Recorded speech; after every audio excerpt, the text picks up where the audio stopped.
Peter and Neve go to a large school. One morning they arrive early. While they are waiting, they decide to guess whether each of the next three students to come in the door will be a boy or a girl. Now, I'm assuming here that this door only allows one pupil at a time through it, so we don't have any confusion or vagueness as to what constitutes a student passing through this door. Only one student at a time passes through it. Write out the sample space showing all the possible outcomes. For example, BGG is one outcome, representing boy, girl, girl.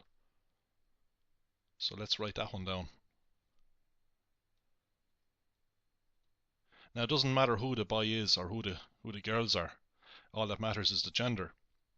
So this is one outcome. This outcome actually consists of one boy and two girls. And we can write these outcomes out systematically by, first of all, say, considering outcomes that consist of one boy and two girls. Well, here's another outcome that consists of one boy and two girls, and it's fairly straightforward to see that there are exactly three outcomes involving one boy and two girls. Then we could take another case. The second case might consist of two boys and one girl. So this is one such outcome. And we could write out all the outcomes that consist of two boys and one girl. Here's another one. And here's the last one. Actually, we have a symmetry here between these. If we just replace the B's with the G's over here and replace G with B, you'll see that we'll have exactly three outcomes consisting of two boys and one girl. The same number of outcomes as we have consisting of one boy and two girls. Now, so this is two boys. What about three boys? Well, there's only one outcome there. It doesn't matter who those boys actually are. They could be the same boys but in a different order. You could have B1, B2, B3. These are specific individuals, and we could imagine rearranging them, but that doesn't matter. We're only interested in the gender. So there's only one way that three boys can pass through this door. And the other option, of course, is three girls. And if you think about it, that's all there is. Peter says these outcomes are equally likely. Neve says they are not. What do you need to know about the students in the school to decide which of them is correct? Well, if all these 8 outcomes are to be equally likely, then we would expect that the probability of a boy passing through that door is the same as the probability of a girl passing through the door. These have to be equal. You know, if the probability of, say, a girl passing through the door is very, very small, then the probability of 3 girls would be extremely small. It would be much smaller than the probability of 3 boys. You know, if the probability of a girl passing through the door is very small, it means that there are very few girls in the school compared to boys. Now, for the probability of a boy passing through the door to equal the probability of a girl passing through the door, we have to have the same number of boys as girls in the school. So, these probabilities must equal a half.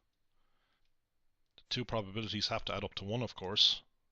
The probability of a boy passing through the door or a girl passing through the door must equal 1. There are only 2 options. There are only 2 genders to consider. If all the outcomes are equally likely, what is the probability that the 3 students will be 2 girls followed by a boy? So 2 girls followed by a boy can be written as GGB. Well, we're saying that the probability of a girl passing through the door is equal to the probability of a boy passing through the door, assuming that, you know, we have a perfectly random system.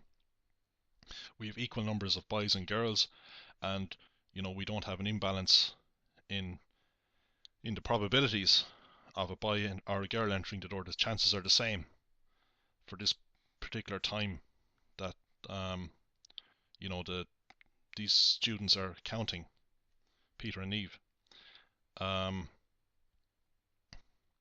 So what is the probability that the 3 students will be 2 girls followed by a boy?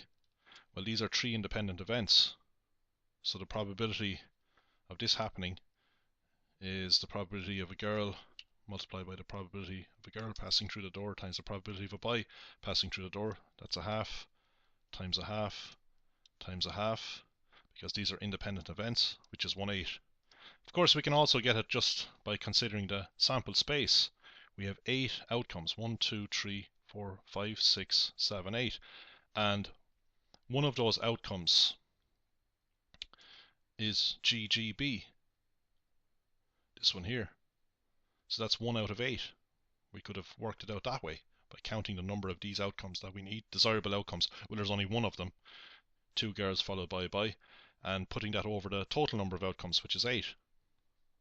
Neve guesses that there will be at least one girl amongst the next 3 students. Peter guesses that the next 3 students will be either 3 boys or 2 boys and a girl. Who is more likely to be correct, assuming all outcomes are equally likely?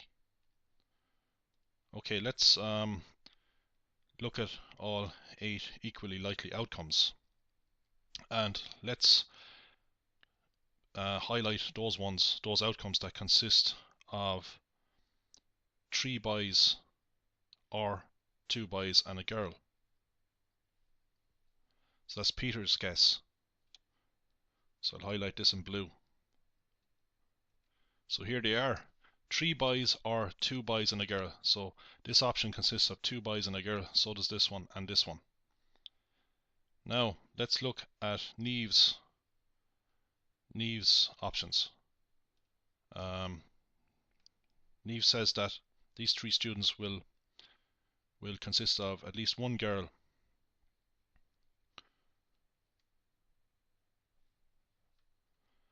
Okay, so let's highlight all the options that consist of at least one girl. These are Neve's options. I'll write N next to it.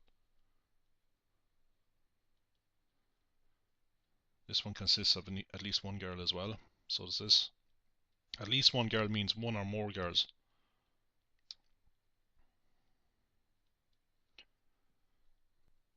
Now we can write down the probability that Neve's guess is correct. I'll write that as P of N, where N means Neve's guess. Well, we count the number of outcomes, favourable outcomes for Neve.